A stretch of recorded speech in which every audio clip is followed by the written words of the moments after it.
Hello and welcome to my channel.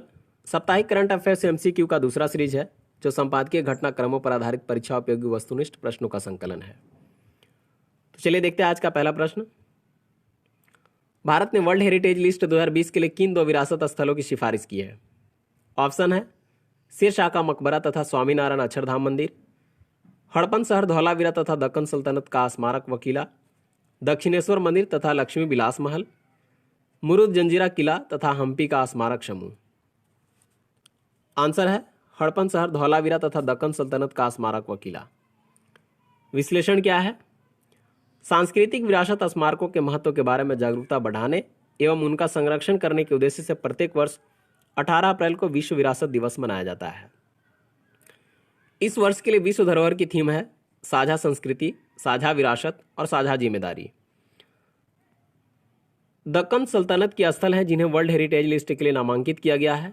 ये सभी Indo Islamic स्थापत्य कला में बना है। पहला है बहमनी स्मारक, गुलबर्गा कर्नाटक में है।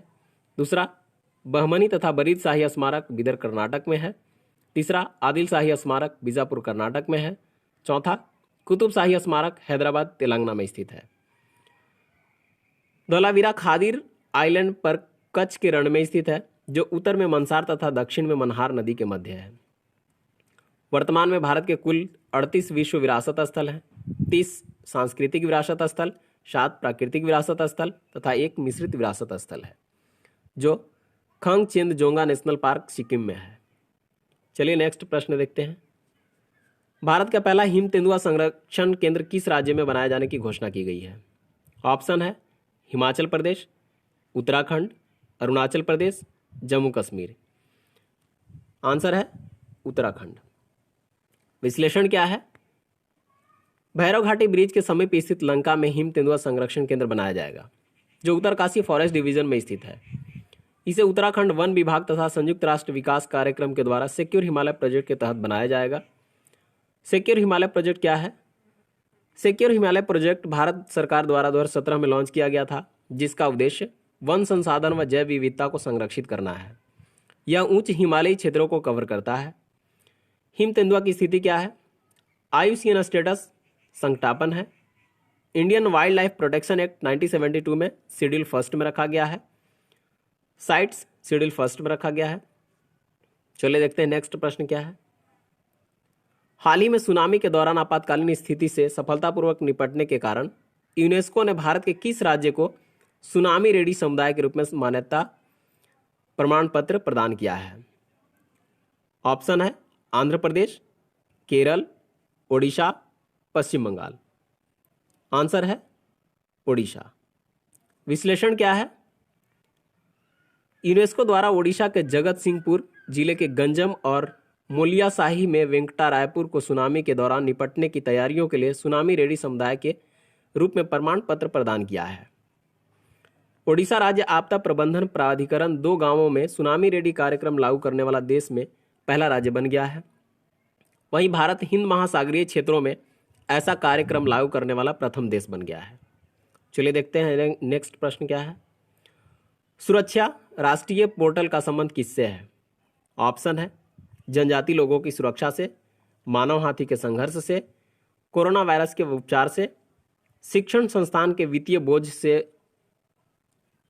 आंसर है मानव हाथी के संघर्ष से। विश्लेषण क्या है? इस पोर्टल को विश्व हाथी दिवस 12 अगस्त के अंतर्राष्ट्रीय वार्षिक कार्यक्रम दौरान लॉन्च किया गया है। इस पोर्टल का उद्देश्य हाथियों के संबंध में वास्तविक समय की जानकारी एकत्र करना तथा वास्तविक समय के आधार पर संघर्षों का प्रबंधन करना है। चलिए देखते हैं नेक्स्ट प्रश्न क्या है। ग्रेट इंडियन हॉर्नबिल किस राज्य की राजकीय पक्षी है? कर्नाटक, केरल, जम्मू कश्मीर, नागालैंड। आंसर है केरल। विश्लेषण है अरुणाचल प्रदेश स्थित पापम रिजर्व फॉरेस्ट के अंधाधुंध कटाई से हॉर्नबिल के प्राकृतिक आवास नष्ट होने के कारण हाल ही की खबरों में चर्चा का विषय रहा है। ग्रेट इंडियन हॉर्नबिल को धनेश पक्षी के रूप में भी जाना जाता है। यह केरल के अतिरिक्त अरुणाचल प्रदेश का भी राज्य पक्षी है। इनकी चोंच सींग की तरह होने के कारण हॉर्नबिल नाम दिया गया है। मुख्यतः पश्चिमी घाट एवं नीलगिरी में इनकी बड़ी आबादी पाई जाती है। इनका स्टेटस है IUCN स्टेटस संस्थापन है। वाइल्ड लाइफ प्रोटेक्शन एक्ट 1972 के तहत शेड्यूल फर्स्ट में रखा गया है। साइट्स शेड्यूल फर्स्ट में रखा गया है। चलिए देखते हैं नेक्स्ट प्रश्न क्या है। हाल ही की खबरों के चर्चा में रहे एरो 2 का संबंध निम्नलिखित में किससे है? मिसाइल डिफेंस सिस्टम, आकाशीय पिंडों के पृथ्वी की ओर संचरण से, कोरोना वायरस की वैक्सीन से, डाटा के क्लाउड स्टोरेज से। आंसर है मिसाइल डिफेंस सिस्टम। विश्लेषण क्या है? एरो 2 यूएस तथा इजराइल द्वारा संयुक्त रूप से निर्मित एडवांस मिसाइल डिफेंस सिस्टम है। एरो 2 इजराइल के मल्टी लेयर डिफेंस सिस्टम का हिस्सा है। यह कम दूरी व मध्यम दूरी के रॉकेट फायर को रोकने में सक्षम होगी। ईरान की लंबी दूरी की मिसाइलों को भी रोकने में सक्षम होगी। एक अन्य आयरन डोम इजराइल की एक अन्य short range air missile defence system है। तो चलिए देखते हैं नेक्स्ट प्रश्न क्या है। क्लाउड स्टोरेज में डाटा का स्टोरेज कहाँ किया जाता है? ऑप्शन है पेन ड्राइव, सर्वर पर, हार्ड डिस्क पर स्टोर नहीं किया जाता है। आंसर है सर्वर पर। विश्लेषण क्या है? क्लाउड स्टोरेज डेटा स्टोरेज करने का एक आभासी माध्यम है। इसमें फ़ोन या कंप्यूटर का डिजिटल डेटा सर्वर पर स्टोर किया जाता है, जिसे विभिन्न कंपनियों द्वारा उपलब्ध कराई जाती है। इस डेटा का प्रबंधन होस्ट कंपनी के द्वारा किया जाता है। चलिए देखते हैं नेक्स्ट प्रश्न क्या है। हाल ही में किस राज्य केंद्र शासित प्रदेश द्वारा हमारा घर हमारा विद्यालय कार्यक्रम लॉन्च किया गया है? ऑप्शन है उत्तर प्रदेश, मध्य प्रदेश, गुजरात, नई दिल्ली। आंसर है मध्य प्रदेश। विश्लेषण क्या है? यह कार्यक्रम मध्य प्रदेश सरकार द्वारा घर पर ही शिक्षा उपलब्ध कराने के उद्देश्य से शुरू किया गया है। इस कार्यक्रम के द्वारा कक्षा 1 से 8 तक के विद्यार्थियों को घर पर ही शिक्षा उपलब्ध कराई जाएगी। इस कार्यक्रम के तहत मध्य प्रदेश दूरदर्शन द्वारा निश्चित समय पर प्रारूपीय कार्यक्रम प्रसारित किया जाता है। चलिए देखते हैं नेक्स्ट प्रश्न। हाल ही के चर्चा में रहे कृषि में क्या है? ऑप्शन है उच्च उत्पादन फसल का किस्म है, किसानों हेतु रियायती ऋण सेवा है, डेटा रिकवरी सेंटर है, कृत्रिम वर्षा तकनीक है। आंसर है डेटा रिकवरी सेंटर है। विश्लेषण क्या है? भारतीय कृषि अनुसंधान परिषद के डेटा रिकवरी सेंटर कृषि मेघ को हैदराबाद में राष्ट्रीय कृषि अनुसंधान प्रबंधन अकादमी में स्थापित किया गया है।